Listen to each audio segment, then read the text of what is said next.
మీ ఎలాంటి వ్యాపార ప్రకటనలకైనా వెంటనే మా ఛానల్ సంప్రదించండి. 2025 సంవత్సరం అక్టోబర్ నెల మీనరాశి ఫలితాలు. ఈ మీనరాశిలో శని ఉన్నాడు. ఈ మీనరాశికి 2 సంవత్సరాల 6 మాసాల నుండి ఏలినాటి శని జరుగుతోంది. అయితే నేను మీనరాశి అని చెబుతున్నాను. మీనరాశి అంటే మీ జన్మ నక్షత్రాన్ని బట్టి వచ్చేదే మీనరాశి. అట్లా కాకుండా వేరుగా వచ్చేది మీనరాశి కాదు. ఏదో పిలిచిన పేరుని బట్టో బుజ్జో బుల్లో లేకపోతే చిన్నో ఇట్లాంటి పేర్లు వచ్చినప్పుడు పెడతారు. ఆ చిన్ని బుల్లి అవే జన్మ నక్షత్రాన్ని బట్టి పెట్టినవి కాదు. వాళ్ళు ముద్దెక్కువయ్యి చిన్ని, అందరిలో చిన్నవాడైతే చిన్ని అంటారు, లేకపోతే అందరిలో బుల్లోడైతే బుల్లి అంటారు. ఇట్లాంటి పేర్లు. తర్వాత ఈ పేర్లు కాదు, మీ డేట్ ఆఫ్ బర్త్ ద్వారా జన్మ నక్షత్రాలను బట్టి వచ్చే పేరే రాశి అవుతుంది. అట్లా రాశి కాకుండా అయితే ఇంకోటి చెబుతున్నా, దీంట్లో కొంతైనా దోషం ఉంటుంది. ఎందుకంటే మరి 3 రకాలుగా చూడాలి. 3 రకాలుగా చూస్తే మాత్రం ఇప్పుడు శని మీకు బాగా లేదు అనే చెప్పాలి. కానీ జన్మ నక్షత్ర రీత్యా ఈ మీనరాశికి ఎట్లా ఉంది చూడటం చాలా అవసరం. తర్వాత ఈ మీనరాశి వాళ్ళు, మీనరాశి ఎవరు? మరి మీనం అనగా చేప, విష్ణుమూర్తికి సంబంధించినటువంటి రాశి. వీళ్ళు విష్ణుమూర్తిని పూజించాలి. కలువ పూలతో విష్ణుమూర్తిని పూజించండి. చేతనైతే విష్ణు సహస్రం పారాయణ చేయండి. మరి అమ్మవారు కూడా సాక్షాత్ శ్రీ మహావిష్ణువే. పార్వతి అమ్మవారు శ్రీ మహావిష్ణువే. మరి అమ్మవారికి అన్నగారెవరు? శ్రీ మహావిష్ణువు. మరి శ్రీ మహావిష్ణువు భార్య లక్ష్మికి అన్నగారెవరు? ఈశ్వరుడు. కాబట్టి వాళ్ళిద్దరిలో తేడా లేదు. ఆదిశక్తి 3 కుప్పలుగా చేసి ఉద్భవింపజేసింది. లక్ష్మీ, పార్వతి, సరస్వతి ముగ్గురు కూడా ఒకే రూపంగా చూసుకోవాలి. అదే కాదండి, ఏ మతమైనా, ఏ మతానికి సంబంధించిన ఏ దేవుడైనా దేవుడుగానే అనుకోవాలి. కాదండి, నా దేవుడు చాలా గొప్పవాడు, నీ దేవుడు చాలా తక్కువవాడు, శిలువ వేశారు, అక్కడ ఏలాడదీశారు, మరి నీ దేవుడిని ఎందుకు ఏలాడదీశారయ్యా అని అడిగేవాడు కొంతమంది ఉన్నారు. ఏమయ్యా, మీ హిందూ మతంలో కృష్ణుడికి 16,000 మంది గోపికలు ఏందయ్యా, ఇంతమంది పిల్లలు దేవుడికి కావాల్సి వచ్చారా అని అడుగుతారు. ఈ విమర్శలు ఎవరు చేసే అర్హత లేదు. ఎందుకంటే ఆ మతం యొక్క పూర్వాపరాలు మొత్తం తెలుసుకుంటే ఎవరు క్రిస్టియన్ మతాన్ని హిందువులు విమర్శించరు, హిందూ మతాన్ని క్రిస్టియన్స్ విమర్శించరు. ఎవరు ఏ మతాన్ని విమర్శించకూడదు. ఆ విమర్శించినట్లయితే నీ మతము, నీ దేవుణ్ణి పూజించిన ఫలితం నీకు రాదు. అట్లాగే క్రిస్టియన్ మతం కావచ్చు, ముస్లిం మతం కావచ్చు, హిందూ మతం కావచ్చు. ఈ మీనరాశి వాళ్ళు నేను అడుగుతున్నాను, ఏ మతమైనా తల్లిని చావగొట్టమనో, తల్లికి అన్నం పెట్టవద్దనో, తల్లిని ఇంట్లోంచి వెళ్ళగొట్టమనో, లేకపోతే వృద్ధాశ్రమాల పాలు చేయమనో, అడవిలో వదిలిపెట్టి రమ్మనో ఏ మతం అన్నా చెప్పిందా?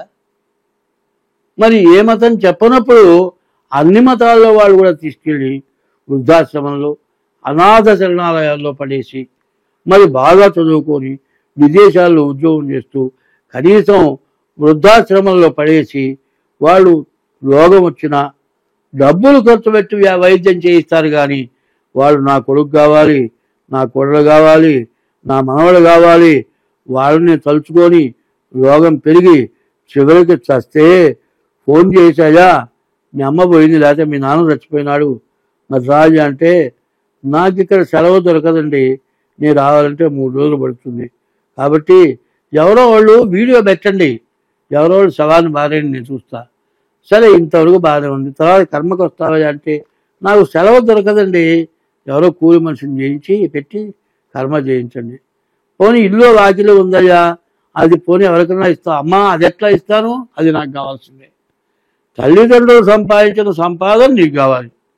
తల్లిదండ్రులు చచ్చినా నీకు సంబంధం లేదు, తల్లిదండ్రులు అడుక్కొని తిన్నా నీకు సంబంధం లేదు. తల్లిదండ్రులు చచ్చిన తర్వాత కర్మ చేసే ఉద్దేశం లేదు.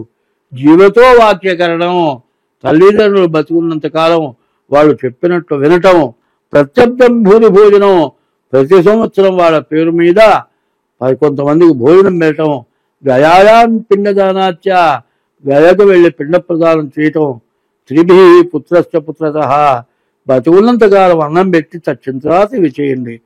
బతుకున్నంగా అన్నం పెట్టకుండా సత్యం తర్వాత పాడా దానం ఇచ్చారంటే నీకు ఆ ఫలితం రాదు.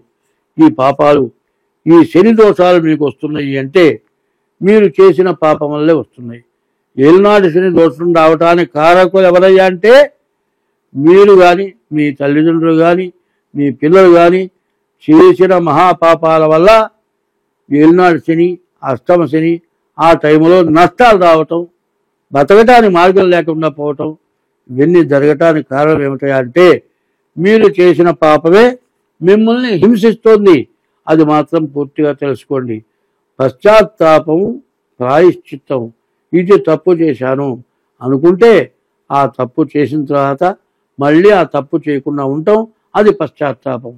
నేను చిన్నపిల్లలై ఉండగా మా ఇల్లు మట్టి నేల, మరి ఫ్లోరింగ్ లేదు, మట్టి నేల పేడబెట్టి అలికేవాళ్ళు. శివుల పుట్టలు ఉండేవి, తేళ్ళు ఆ పుట్టల నుంచి పైకి వచ్చేవి, అది తేళ్ళు ఉండేవి. కోడి కోడి కోడి అంటే పరిగెత్తేవి కాదు, అక్కడే గిరగిరగిర తిరిగేవి. ఆ తేలు కొండకి దారం ముడేసి దాన్ని పోనీయకుండా కొంచెం పోయిన వెనక్కి లాగి దాన్ని హింసించి చివరికి నేను చంపినవాడిని. తర్వాత తెలిసిన తర్వాత ఆ రోజున చేసింది పాపం అని తెలుసుకున్నా. ఇప్పుడు ఇంకా పూర్తిగా తెలుసుకున్నా. ఇప్పుడు ఎయిడ్స్ వ్యాధికి, మరి తర్వాత మరి కరోనా వ్యాధి, ఇట్లాంటి వ్యాధులకి మరి తేలు విషం, పాము విషం రోగాలు తగ్గిస్తోందని పాముల్ని తేళ్ళని చంపకుండా బోన్లలో పెంచి దాని విషాన్ని మందు చేసి వాడుతున్నారు. కాబట్టి ఏ జీవరాశి కూడా ఎవరికి అపకారం చేయటం అనేది జరుగుతుంది అనుకోవటం చాలా తప్పు. కాబట్టి ఏ జీవరాశి అయినా సరే పిల్లి ఎలుకని తింటుంది అంటే చచ్చిపోతాను ఆకలింది అన్నప్పుడే పిల్లి ఎలుకని తింటుంది. మన మాత్రం ఆకలైనా సరే ఎవడన్నా లడ్డు ఇస్తే తింటాం, ఇంకా ఏదైనా మంచి స్వీట్ ఇస్తే తింటాం, ఇట్లాంటివన్నీ మనం ఆశపడతాం. మరి ఈ 84 లక్షల జీవరాశులు కూడా దాని టైముకే అది మైథునం చేస్తాయి. ఇప్పుడు మాత్రం మనం ఏం చేస్తున్నాం, ఒక బాధ్యత ఆటల్లా ఇంకా నలుగురున్నా కూడా మగవాడినే అనుకుంటాడు వీడు, దీనివల్ల నాశనం అయిపోతానని తెలియదు. ఇప్పుడు కూడా స్త్రీ సంపర్కం ఆయుష్ క్షీణాన్ని ఇస్తుంది. ఆ సమయంలో అవసరం కలిగినప్పుడే ఆ సంపర్కం చేయాలి. స్త్రీ సంపర్కం ఎవడైతే ఎక్కువ చేశాడో, పరస్త్రీలని ఎవరైతే హింసించాడో, పరస్త్రీ వ్యామోహంతో భార్యాభర్త తల్లి పిల్లలకు ఎడవడాపారో వాళ్ళ జీవితం మొత్తం ఎన్ని జన్మలకు కూడా వాళ్ళ పాపాలు నశించవు. కాబట్టి ఇది బాగా గ్రహించండి. ఇట్లాంటి పాపాలు మిమ్మల్ని వేధిస్తున్నాయి.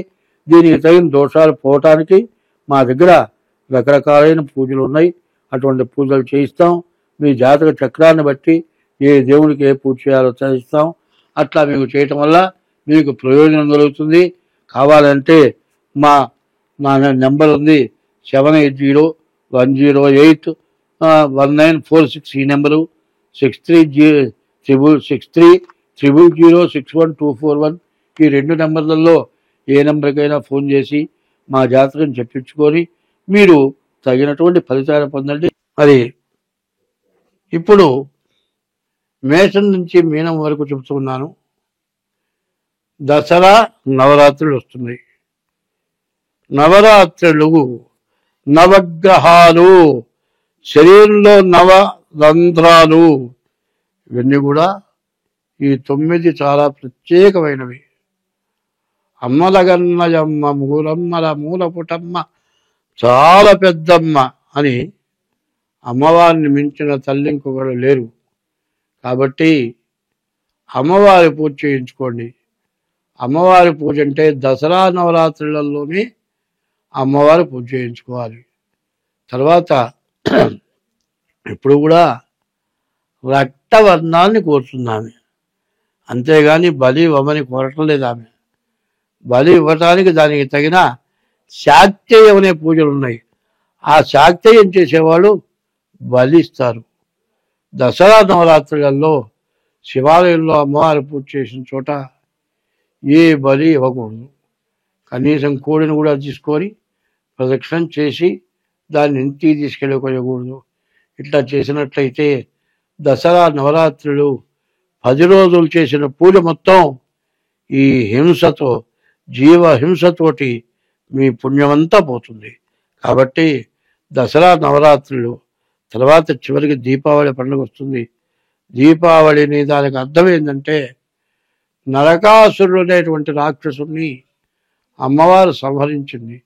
ఆ నరకాసురుడిని సంహరించినందువల్ల ఆ నరకాసురుడు ఒక బ్రాహ్మణ్ణి, ఒక గొర్రె పొట్టేల్ని, ఒక మేక పొట్టేల్ని, తర్వాత ఒక బండెడు అన్నం, ఇట్లా విపరీతమైన ఆహారం రోజుకొకళ్ళు బలి ఆ విధంగా తింటూ ఉంటే అప్పుడు కృష్ణ పరమాత్మని కోరుకుంటే అప్పుడు ఆ నరకాసురుణ్ణి మరి కృష్ణ పరమాత్మ యుద్ధం చేసినప్పుడు ఆ అమ్మవారు కోరిక కోరింది.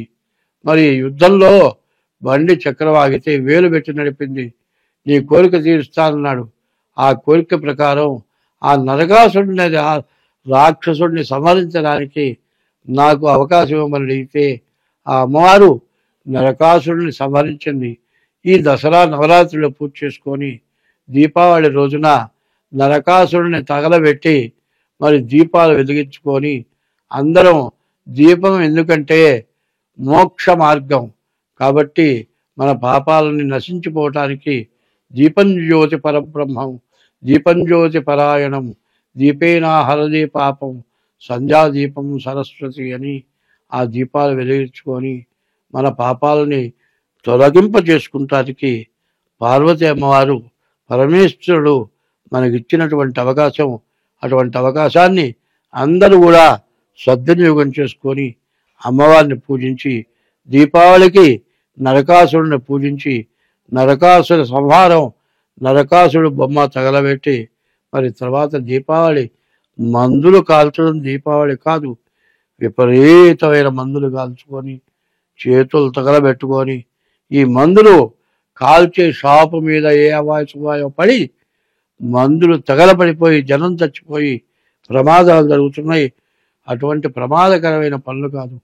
ఇంటి నిండా ఎన్ని దీపాలైనా పెట్టండి, అది దీపోత్సవం అంటారు. అటువంటి దీపోత్సవం అమావాస్య నుండి కార్తీక మాసం నెల మొత్తం ప్రతిరోజు దీపం వెలిగిస్తాం.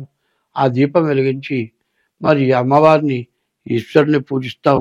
మన దోషాలని పోవటానికి దసరాలో అమ్మవారి పూజ, దీపావళి రోజున అమ్మవారి పూజ, కార్తీక మాసం ఈశ్వరుడు అమ్మవారి పూజ, ఇది చేస్తే మన దోషాలను కూడా నివృత్తి అవుతాయి. అందరం బాగుంటాము.